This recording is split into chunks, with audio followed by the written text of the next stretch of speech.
Hi மக்களே, மேக சந்தேசம் நேற்று எபிசோடு இன்னைக்கு எபிசோடு ரெண்டும் பார்க்கலாம். அபூர்வாவை போலீஸ் வந்து அரெஸ்ட் பண்ணி கூட்டிட்டு போனதுக்கு அப்புறம் சரச்சந்திரா அபூர்வாவோட ஃபோட்டோக்கு மாலை போடுறாரு. அப்பா எதுக்கு இப்படியெல்லாம் பண்ணுறீங்க அப்படின்னு நக்ஷத்ரா கேட்க, அவள் உயிரோடு இருந்தாலும் செத்து போனதா தான் நான் நினைக்கிறேம்மா. அவள் சின்ன சின்ன தப்பெல்லாம் பண்ணிக்கிட்டு இருப்பா, சரி திருந்துவான்னு நினச்சேன். ஆனால் வர வர பெரிய தப்பே செய்ய ஆரம்பிச்சிட்டா. ஷோபா இறந்ததுக்கு அப்புறம் எனக்கு ஒரு நல்ல கம்பெனி கொடுத்துருக்கா அப்படின்னு ரொம்ப பெருமையாக நினச்சேன். ஆனால் ஷோபாவை கொன்னுட்டுது அந்த இடத்துக்கு அவள் பிளான் பண்ணி தான் வந்திருக்கான்னு இப்போதான் எனக்கு தெரியுது. என் உயிருக்கு உயிரான ஷோபாவை கொன்ன ராட்சசி. ஆனால் ஷோபாவோட வடிவத்தில் நான் இன்னைக்கு பூமியை பார்க்குறேன். அவகிட்ட எல்லா டேலண்ட்டும் ஷோபா கிட்ட இருக்கிற அத்தனை டேலண்ட்டும் இருக்கிறத நான் பார்க்குறேன் அப்படின்னு உடனே பூமி ஓடி போய் கட்டி பிடிச்சி அழுவுறா. அழாதம்மா, இனிமே நீ தான் என்னோட அம்மா, எனக்கு அம்மா ஸ்தானத்தில் நீ இருக்க அப்படின்னு சொல்கிறாரு. நான் இன்னைக்கு ரொம்ப சந்தோஷமா இருக்கேம்மா, என்ன கேட்டாலும் நான் இல்லைன்னு சொல்ல மாட்டேன், கொடுக்க நான் ரெடியா இருக்கேன், கேளு அப்படின்ன உடனே பூமிக்கோ டிவோர்ஸ் பேப்பர்ல சைன் போட்டது ஞாபகம் வருது. சரி கேட்கலாமான்னு தோணுது அவளுக்கு. என்ன நினைச்சாலோ தெரியல. அதுக்கப்புறம் எனக்கு எதுவுமே வேண்டாம்ப்பா, எனக்கு தேவை என்னன்னா நீங்க எப்பவும் சிரிச்ச முகத்தோட இருக்கணும் அப்படின்னு கேட்க, இனிமே அப்படியே நடக்குமா. அது மட்டும் இல்ல, உன் கண்ணுல இருந்து ஒரு சொட்டு கண்ணீரை இனிமே நான் வரவிட மாட்டேன், உன் வாழ்க்கை கூட உன் விருப்பப்படியே நடக்குமா அப்படின்னு சரச்சந்திரா சொல்லிட்டு அப்படி போக ஓடி வந்த செர்ரி, என்ன காரியம் பண்ண மாமா இன்னைக்கு நல்ல மூட்ல இருக்காரு, அவர்கிட்ட ககன் மாமா தான் வேணும்னு நீ கேட்டிருக்கலாம்ல அப்படின்னு உடனே, இல்லை செர்ரி இப்போதான் அரெஸ்ட் பண்ணி கூட்டிட்டு போனாங்க அபூர்வாவை, உடனே நான் இதை கேட்டு அவர் டென்ஷன் ஆகி திரும்பவும் கோச்சுக்கிட்டு என்கிட்ட பேசாமல் போயிடுவார், ஒருவேளை அவர் ஓகேன்னு ஒத்துக்கிட்டாலும் ககன் மாமா என்னை கல்யாணம் பண்ணிக்கணும்ல, அவர் தான் இப்போ கல்யாணத்துக்கு ரெடி ஆகிட்டு மண்டபத்தில் இருக்காரு, அவர் ஒத்துக்கலைன்னா நான் அப்பா கிட்ட கேட்டு வேஸ்ட் தானே அப்படின்னு பூமி சொல்ல, சரி எதுக்கும் நம்ம அண்ணாக்கு ஃபோன் பண்ணி வார்த்தை கேட்கலாம் அப்படின்னு ரெண்டு பேருமே சேர்ந்து ககனுக்கு ஃபோன் பண்றாங்க. ககன் ரொம்ப சோகமா மண்டபத்தில் இருக்கும்போது பூமியோட கால் பார்த்தவொடனே ரொம்ப ஹாப்பி ஆயிட்டு எடுக்கிறாரு. சாரி ககன் மாமா, நான் வந்து சைன் போட்டிருக்க கூடாதான், ஆனால் சுச்சுவேஷன் அப்படி, அபூர்வா வந்து அப்பா முன்னாடி என்னை மாட்டி விட்டுட்டா, கையெழுத்து போடுற மாதிரி ஆயிடுச்சு, அதனால தான் நான் டிவோர்ஸ் பேப்பரில் கையெழுத்து போட்டேன் அப்படின்னு சொல்ல, எனக்கு உன்னோட சுச்சுவேஷன் தெரியும் பூமின்றாரு. உங்களுக்கு தெரியாத விஷயம் கூட ஒன்று இருக்கு மாமா, அதாவது என் அம்மாவோட சாவுக்கு இந்த அபூர்வா தான் காரணம்னு டிஎன்ஏ ரிப்போர்ட் வந்திருக்கு. அது தெரிஞ்ச உடனே அந்த சிஐ விக்ரம இந்த அபூர்வா கொன்னுட்டாங்க, அதனால் போலீஸ் வந்து அரெஸ்ட் பண்ணி கூட்டிகிட்டு போயிட்டாங்க. என் அப்பா இன்னைக்கு ரொம்ப சந்தோஷமாக இருக்காரு, என் அம்மாவுக்கு நியாயம் கிடைச்சதா அவர் நம்புறாரு, அதே மாதிரி உனக்கு என்ன வேணுமோ கேளு, நான் தரத்துக்கு ரெடியாக இருக்கேன்னு என்கிட்ட வாக்கு கொடுத்துருக்காரு, தயவு செய்து ஒரு வார்த்தை சொல்லுங்க, இன்னுமே பூமி உன்னை எனக்கு ரொம்ப பிடிக்குன்ற ஒரு வார்த்தை சொல்லுங்க, நான் போய் அப்பா கிட்ட பேசுகிறேன், நம்ம ரெண்டு பேருமே சேர்ந்து வாழலாம், பிரியற அளவுக்கு எந்த தப்புமே நாம் பண்ணலையே, நம்ம காதல் உண்மை தானே அப்படின்ன உடனே ரொம்ப சந்தோஷத்தோட, நீனா எனக்கு ரொம்ப அப்படின்னு பேச வந்தார். அதுக்குள்ளே இந்த தாரா வந்து உங்களுக்கு ஒரு இம்பார்ட்டண்ட்டான பர்சனை இன்ட்ரடியூஸ் பண்ணணும் வாங்க அப்படின்னு இழுத்துட்டு போகிறா. அதனால் அந்த ஃபோனை கட் பண்ணிடுறாரு. தாரா அவங்க பாட்டியை இன்ட்ரடியூஸ் பண்ணுறா ககனுக்கு. அவங்க பாட்டி ககனை பார்த்து, நீ தான் ககனா, உன்னை பற்றி எப்போ பார்த்தாலும் ககன் அப்படி இப்படின்னு பேசிக்கிட்டே இருப்பா, நீ பார்க்க ரொம்ப அழகாக இருக்கப்பா அப்படின்ன உடனே, ஏதோ இம்பார்ட்டண்ட்டான விஷயம் பேசணும்னு சொன்னிய பாட்டி, பேசு அப்படின்னு துருவ் சொல்ல, ஆமாப்பா, ஏன்னா எங்களுக்கு பொண்ணு கொடுத்து பொண்ணு எடுக்கிற பழக்கம் எங்களுக்கு பிடிக்காது, ஏன்னா ஒரு ஃபேமிலியில் சின்ன பிரச்சனை வந்தாலும் அது இன்னொரு ஃபேமிலியை பாதிக்கும், அதனால இந்த முறை எங்களுக்கு பிடிக்காது, ஏதோ நீங்கள்லாம் இந்த ஜெனரேஷன் பசங்க இதுக்கு ஓகேன்னு சொன்னதுனால வேற வழி இல்லாமல் நானும் ஒத்துக்கிட்டேன் பான்றாங்க.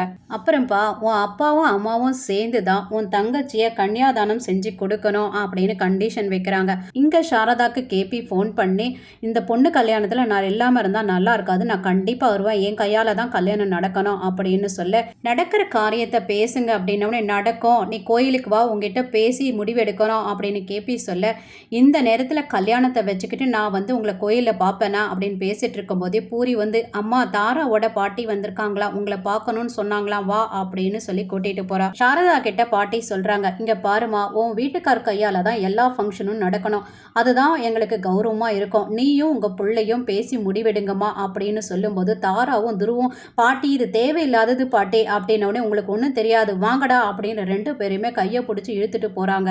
இதெல்லாம் பார்த்த பூரி ககன் கிட்ட, அண்ணா இவ்வளோ சாக்ரிஃபைஸ் எனக்காக நீ பண்ண, இது கூட பண்ணுங்கண்ணா அப்படின்ன உடனே ககன் முறைக்கிறாரு. இந்த கண்டிஷனோட தான் இந்த கல்யாணம் நடக்கணும்னா இந்த கல்யாணமே தேவையில்லைன்னு நான் கேன்சல் பண்ணுவேன், நான் எதை செய்ய மாட்டேனோ அதை என்ன செய்ய வைக்கிறியா அப்படின்ன உடனே, அண்ணா அப்போ இந்த முறையும் என் கல்யாணம் மனமேட வரலும் வந்துட்டு நின்று போயிடுமா, இனிமே எனக்கு எனக்கு கல்யாண யோகமே இல்லையா அப்படின்னு சொன்ன உடனே சாரதா கவலைப்படாதடி, அழாத, நான் போய் அவரை கூட்டிட்டு வரேன்னு சொல்லிட்டு அங்கிருந்து நேரா கோயிலுக்கு வந்து கேபிய பாக்குறாங்க. கொஞ்ச நேரத்துல மீராவும் அங்க வராங்க. இவளை பாக்குறதுக்கு தான் என்ன கூப்பிட்டீங்களா அப்படின்னு மீரா கேட்க, இல்ல உனக்கு ஒரு உண்மை சொல்லணும். அதாவது உன் கூட இத்தனை வருஷம் நான் பயத்துல தான் வாழ்ந்தேன். என்னவோ சோபா சந்திராவை நான் தான் கொன்னுட்டேன்னு என்ன பயமுறுத்தி உன் கழுத்துல தாலி கட்ட வச்சது அந்த அபூர்வா தான். அதனாலதான் பயத்திலேயே நான் வாழ்ந்துட்டு இருக்கேன்.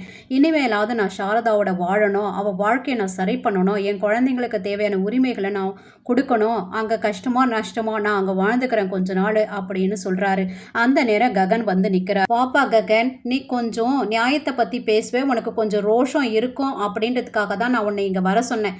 இப்ப பாத்தியா, உங்க அப்பா எத்தனை வருஷம் என் கூட வாழ்ந்துட்டு இப்போ உங்க அம்மா கூட வாழணும்னு சொல்றாரு. இதுக்கு ஒரு நல்ல தீர்ப்பு நீயே கொடு அப்படின்ன உடனே சாரதா கையை பிடிச்சு நின்றுட்டு இருந்த கேபியை தள்ளி விட்டுட்டு சாரதாவை தம் பக்கம் இழுத்துக்கிறாரு ககன்.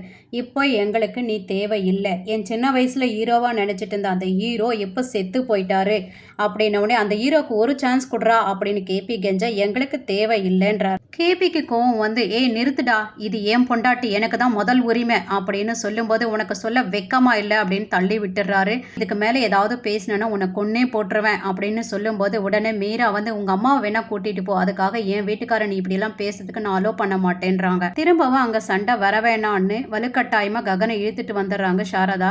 பூமிக்கு வீடியோ கால் பண்ணி வெறுப்பேத்துறா. அன்னைக்கு என்னடி சொன்ன, எனக்கும் அவருக்கும் கல்யாணம் நடக்காது அப்படின்னு வீராப்பா பேசினேன். இப்ப பாத்தியா அவர் மனமேட வரலும் வந்துட்டாரு. என்ன எரியுதா உனக்கு?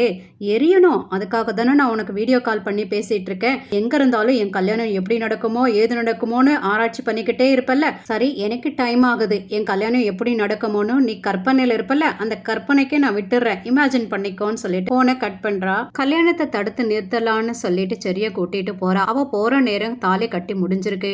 ஏன் இப்படி பண்ண, நீயும் நானும் ஒன்னா இருந்தோம் தானே அப்படின்னு இவன் நியாயத்தை கேட்கும் போது இவளை கேவலப்படுத்தி பூரியும் தாராவும் வெளியில துரத்துற மாதிரி கனவு காண்றா.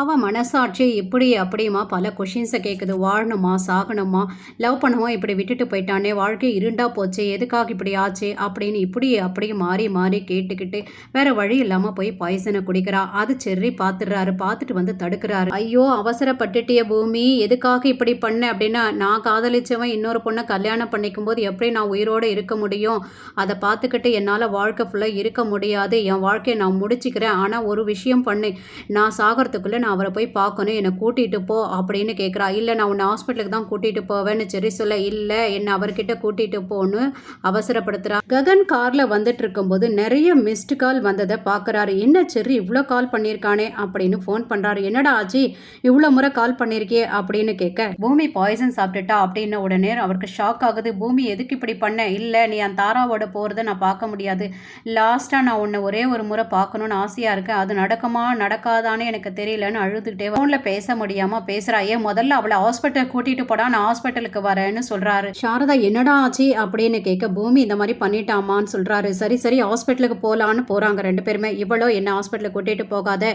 ககன் மாமா இருக்கிற இடத்துக்கு கூட்டிகிட்டு போன்னு தொந்தரவு படுத்துகிறா. இதோட இந்த எபிசோடு முடிச்சிருக்காங்க. தேங்க்யூ ஃபார் வாட்சிங்.